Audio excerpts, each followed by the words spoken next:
आपने अपना channel subscribe नहीं किया है तो प्लीज़ सब्सक्राइब करें, बेल आइकन को दबाएं। बहन जी, जैसा उनका वचन है 24 घंटे समाज के लिए देना। हम एक दिन भी घर से बाहर चले जाते हैं तो अनमने से हो जाते हैं, बेचैन हो जाते हैं। और इस पूरी धरा के लिए बहन वसुधा जी ने अपना पूरा जीवन लगाया हुआ है और ये एक बड़ी बात है। और आपकी प्रेरणा से हम सब इकट्ठे हुए हैं। आपका आशीर्वाद हमें मिलेगा। आज कोरोना के ऊपर भी है, तम्बाकू के ऊपर भी। बहन वसुधा जी के लिए जोरदार करतल ध्वनियों से उनका अभिनंदन है।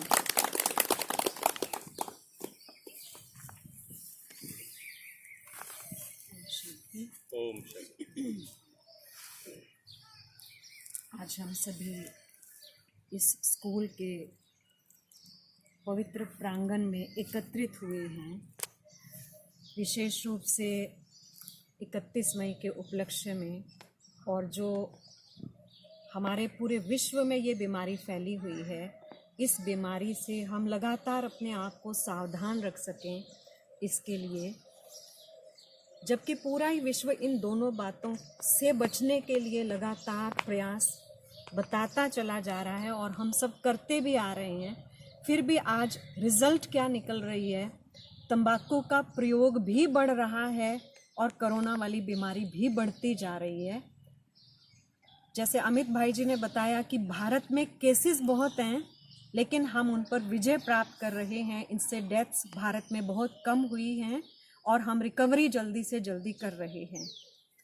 कितनी अच्छी बात हो अगर हम इस बीमारी से बचने के लिए और तंबाकू जैसी इस महामारी से अपने आप को बचाने के लिए अपने मन के अंदर कुछ विशेष शुद्ध पवित्र बातें अपने अंदर में पैदा कर लें, उच्च विचार लेकर के आएं, सद्विचार लेकर के आएं, आध्यात्मिक विचार लेकर के आएं, जिन विचारों के कारण से हम इन दोनों बातों को अपने जीवन से निकाल फेंकें और अपनी भारत को पुनः एक माँ का दर्जा जो हमने दिलवाया हुआ है। माँ अपने बच्चे को हमेशा पनाह देती है, प्यार देती है, उसकी सुरक्षा करती है। तो हम समझते हैं कि हमारी धरती हम सभी की रक्षा करने के लिए है, ना कि इस धरती पर फैले हुए इस वायरस से उसी के पैदा किए हुए बच्चों की जान लेने के लिए नहीं है। लेकिन इसके लिए हम सभी को कुछ ना कुछ दृढ़ता अपने अंदर में रखनी पड़ेगी, अच्छे संकल्प रखने पड़ेंगे, तब हम इन दोनों बातों के ऊपर विजय प्राप्त करेंगे ही करेंगे।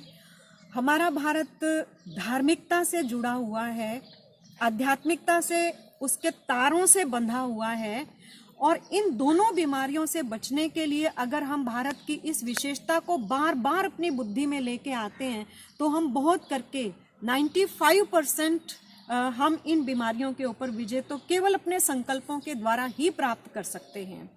कहते हैं कि भारत नदियों का देश है और नदियों को पतित पावनी कहा जाता है। हम नदियों में डुबकी लगाने के लिए जाते हैं कि ये हमें पावन बनाएंगे।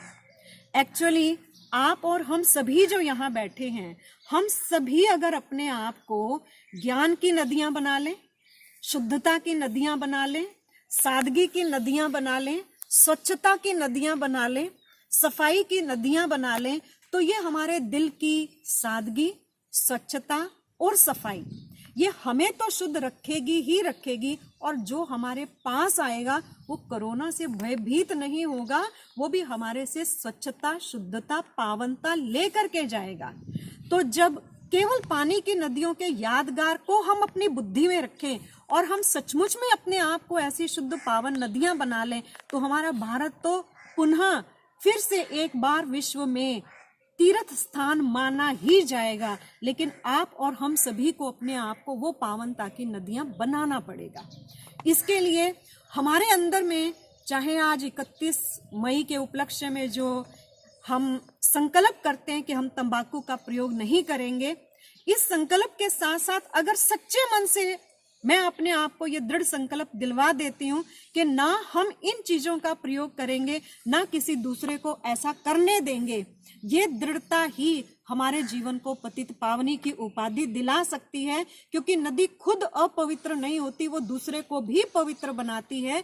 तो आज हम ये अपने आप में संकल्प करें कि मैंने अपने शुद्ध संकल्पों से, अपने उच्च संकल्पों से अपने जीवन को भी पवित्र बनाना है और प्रेरणा के द्वारा, प्रतिज्ञा के द्वारा औरों के जीवन को भी हम शुद्ध और पवित्र बनाएंगे ही।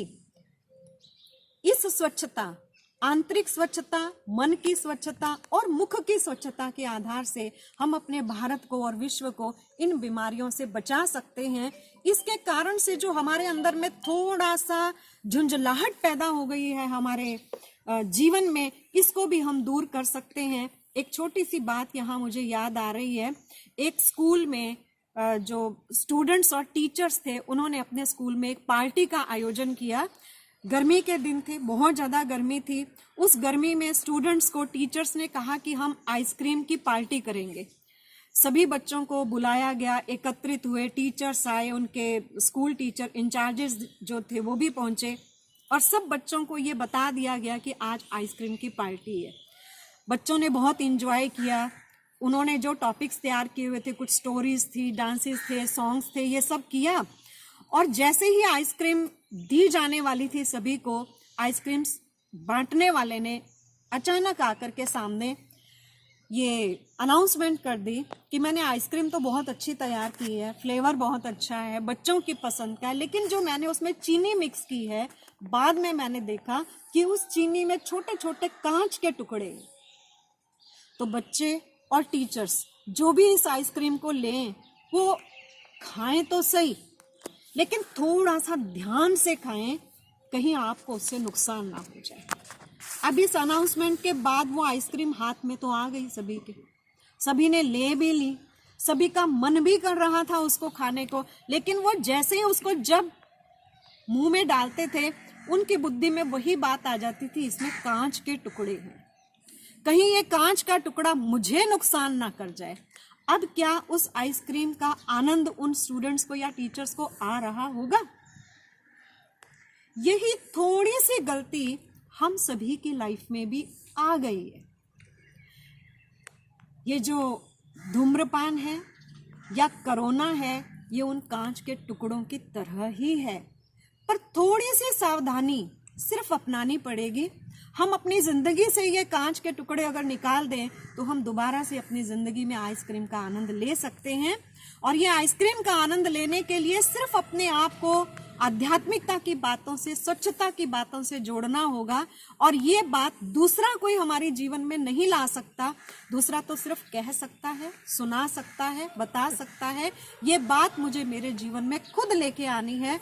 तो आइए आज हम सभी दृढ़ संकल्प के द्वारा हमेशा हमेशा के लिए इस बीमारी पर भी जीत प्राप्त करें और इस धूम्रपान पर भी अपने अंदर ऐसा दृढ़ संकल्प करके हमेशा के लिए अंकुश लगा दें, ना इससे मुझे नुकसान हो, ना जो मेरे साथ संपर्क में आए, मेरे पास आए, उसको, दूसरे को भी, किसी को मेरे संबंध संपर्क में आने से इन दोनों चीज़ों से नुकसान नहीं होना चाहिए। तो इसके लिए हमें सिर्फ थोड़ी सी आध्यात्मिकता, स्वयं को मैं पहचानना, जानना, आत्मनिरीक्षण करना, आत्मचिंतन करना, इस आध्यात्मिकता के द्वारा हम सभी इन दोनों महामारियों पर विजय प्राप्त करके ही रहेंगे, क्योंकि भारत में ये दोनों चीजें पहले नहीं थी।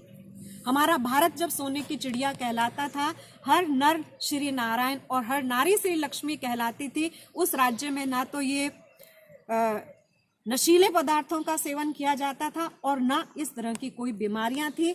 आइए हम सभी अपने दृढ़ संकल्पों के द्वारा पुनः भारत को श्री लक्ष्मी और श्री नारायण का राज्य बना करके एक स्वर्ग की संज्ञा दिलाएं, जो पूरे विश्व में धर्म गुरु के नाम से पहचाना जाएगा। ओम शांति।